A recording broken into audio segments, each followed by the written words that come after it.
Ayan, magandang hapon mga katoto. Ang ating content ngayon ay ang pangunguha natin ng mga kahoy na ating panggatong. Ayan. Titingnan natin yung mga maraming kahoy dito. Maraming mga panggatong. So, ayan.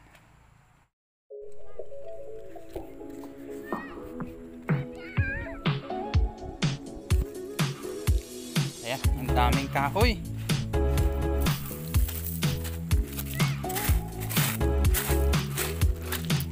Ayan o, panggatong o.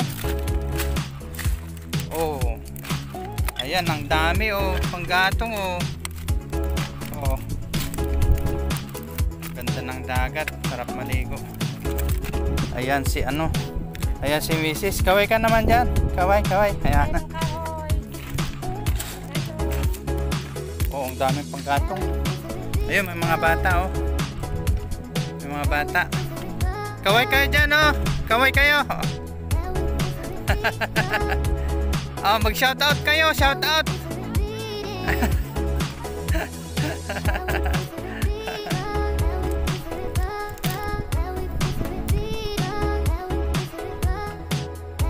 Saan natin ipupesto?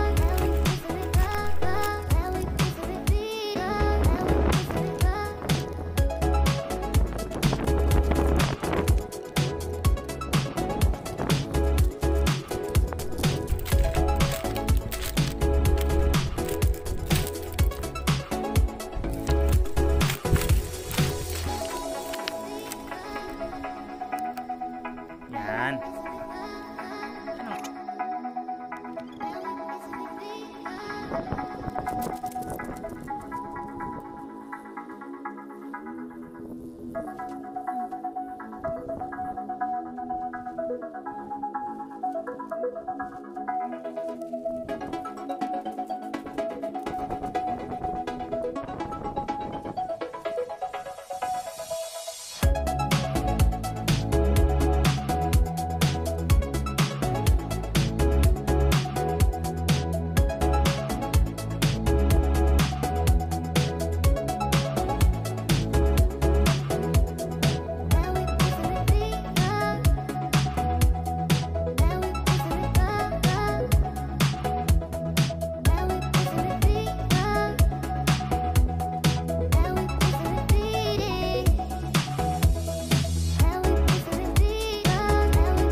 Nakapaghatid ako kalahating laman natid ko sa bahay. Ayan.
ito, pangalawang hakot. Ito, kalahati ulit.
Ito, pang tatlo na ito.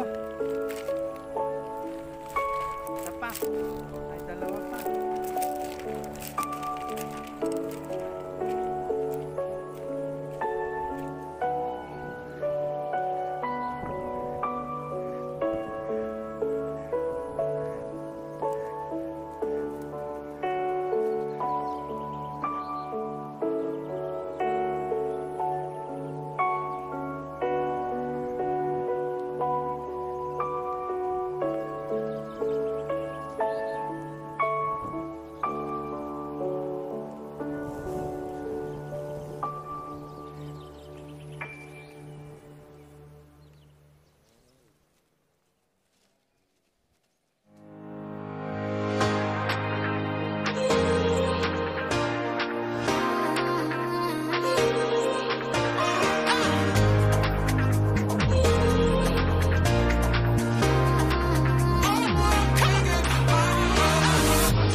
naman na ito. Nakakapagod. Abang nugmet.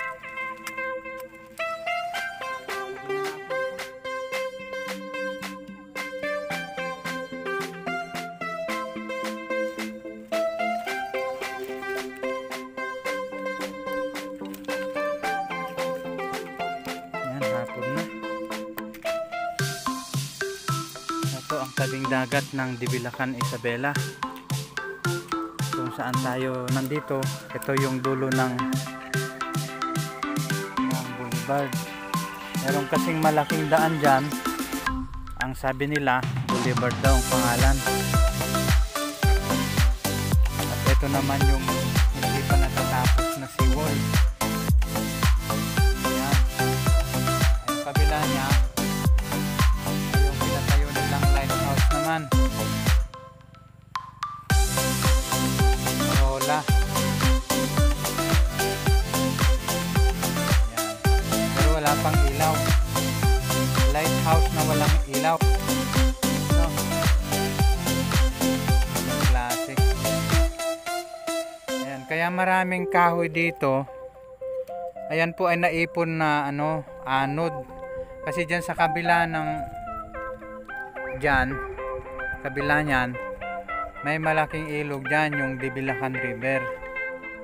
Kaya pag naanod yung mga kahoy, maliliit na mga kahoy, pumupunta dito sa dagat. Kaya tinatabi naman ng alon papunta dito. Kaya yan, maraming naiipon dito sa bandang ito kasi malapit sa tawag nila Sabangan.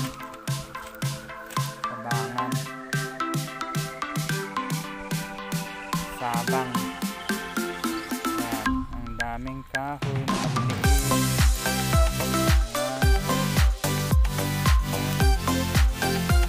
Ayan, nakapako.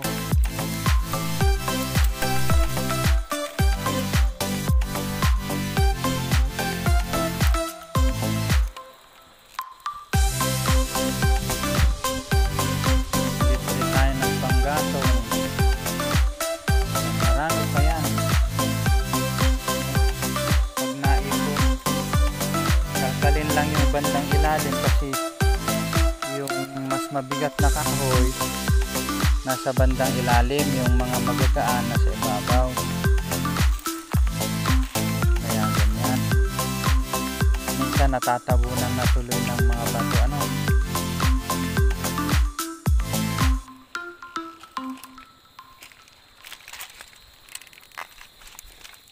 Ano to kay Teteng itong dalawa? Buhatin na. Bukas ng hapon na lang. Yan,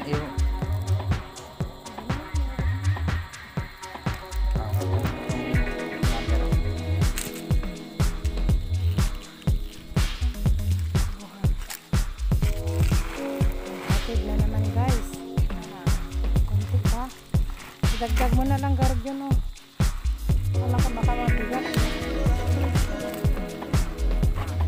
Yan o, yung mga yan, natira-tirat na yan.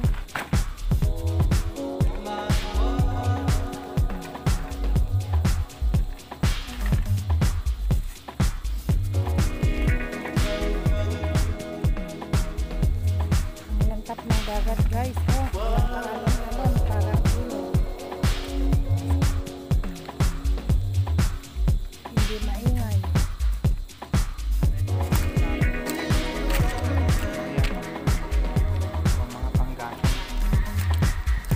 Libre lang guys. Pagka masipag kang manguha ng kahoy dito, katapos lang galing office, dito na kami dumiretso kasi sayang yun.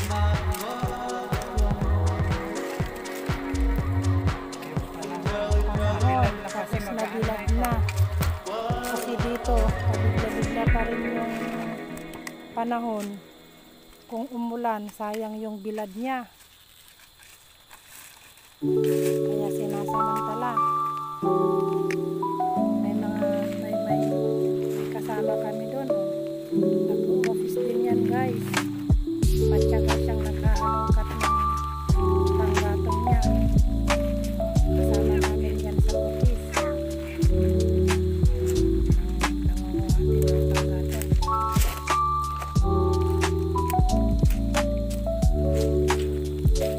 Guys, maghahalin na naman si Mister. Kasi mahirap na pag mawalan ng panggatong. Mahal masyado ang shilling. Dito kasi sa amin guys, 1,350 ang tangke ng shilling. Kaya mas maganda pa rin ang maggatong sa kahoy. Mas makamura.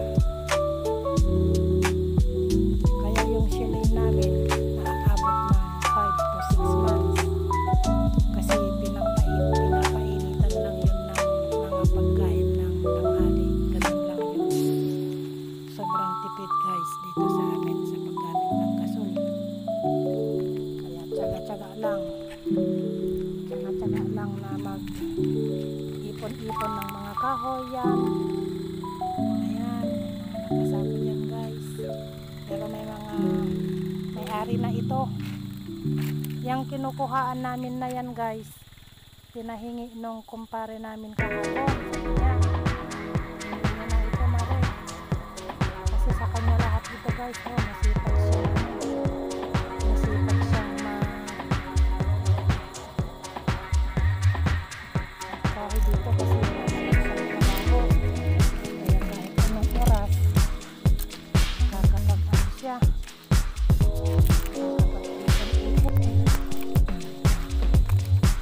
Kami walang makakapunta pag ganito, pag maulan, kami kagalaw.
Umagabi na kasi yan.